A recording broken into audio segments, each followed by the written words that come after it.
तो क्या हाल है आप सभी का। उम्मीद करता हूँ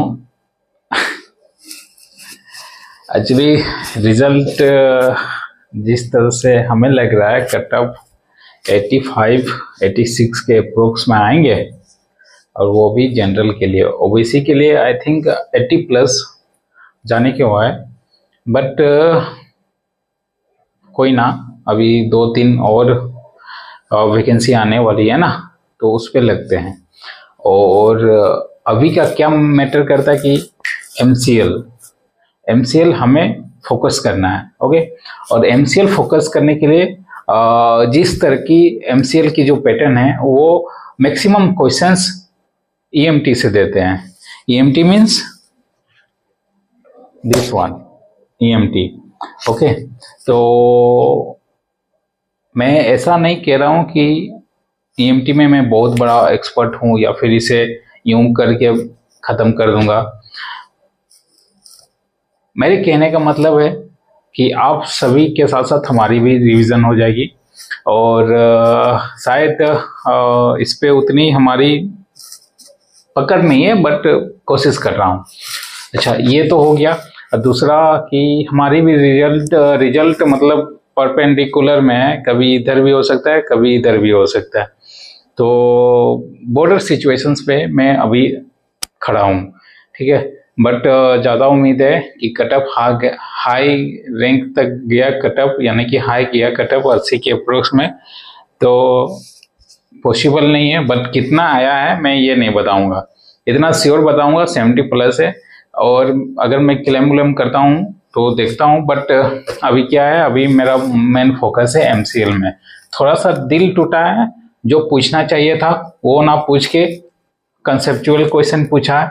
और क्या है कि कंसेप्चुअल क्वेश्चंस अगर जो बंदा डिप्लोमा करके कंटिन्यू 1 ईयर्स की पीडीपीडी करके कंटिन्यू वो अपेयर हुआ होगा एग्जाम में, तो उसके लिए वो इजी बन गया होगा, क्योंकि सारे कंसेप्चुअल क्वेश्चन से। हाँ, अगर डाटा बेस्ड क्वेश्चंस होता, सीएमआर एक्ट रूल्स रेगुलेशंस के बेस्ट में क्वेश्चन होता, तो उस समय हो सकता था कि जो नए बंदे हैं, नए कंपटीटर हैं हमारे, उनको हम लोग पछाड़ सकते थे।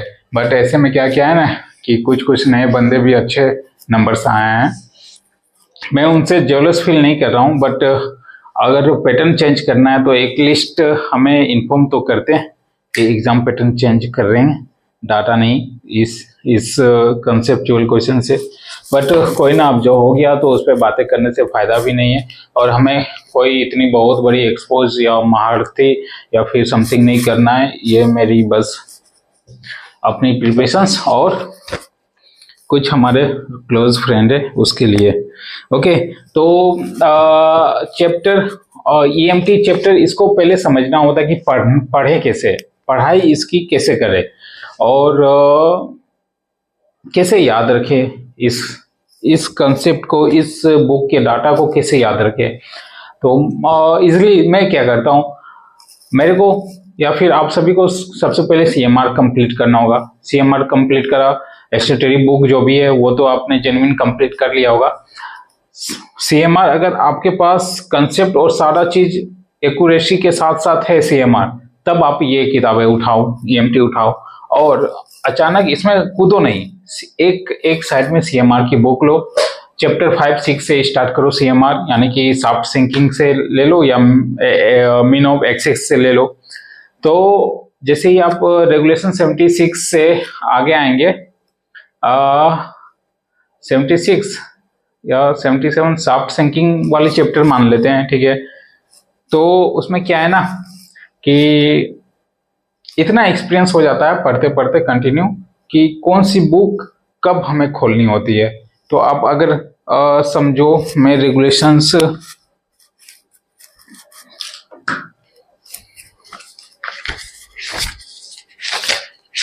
ये देख लो, मैं रेगुलेशंस कहाँ से उठाया हूँ, वाइंडिंग इन सॉफ्ट से उठाया, ठीक है, 76 से।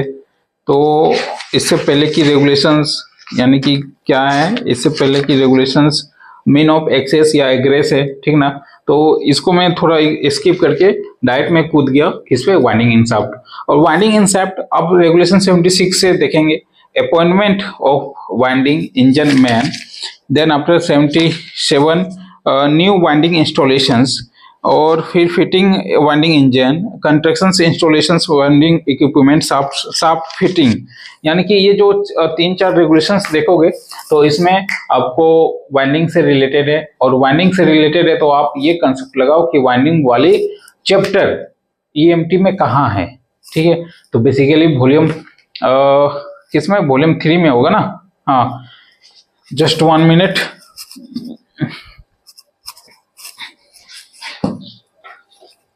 हाँ, ये वॉल्यूम 3 में है, ये दिस वन वॉल्यूम 3 में है। तो जैसे ही आप वाइंडिंग वाली शाफ्ट में चैप्टर में घुसेंगे तो वॉल्यूम 3 उठाएंगे, ठीक है। और कब और कैसे उठाना है, जैसे एक रेगुलेशंस आपने समथिंग कुछ पढ़ा, तो उसमें क्या है ना कि पहला बात आएगी रेगुलेशंस अगर 76 में पढ़ो तो horse power engine driver certificate, या फिर थोड़ी और नीचे आओ 76 में, तो इसमें जो बातें उभर के आए कि वो सारे के सारे इंजन और वाइंडिंग से निकल के आएगी, ठीक ना। लेकिन क्या इसमें ज्यादातर क्या है, शिप्स, पुली और जो भी वाइंडिंग इक्विपमेंट है उसके बारे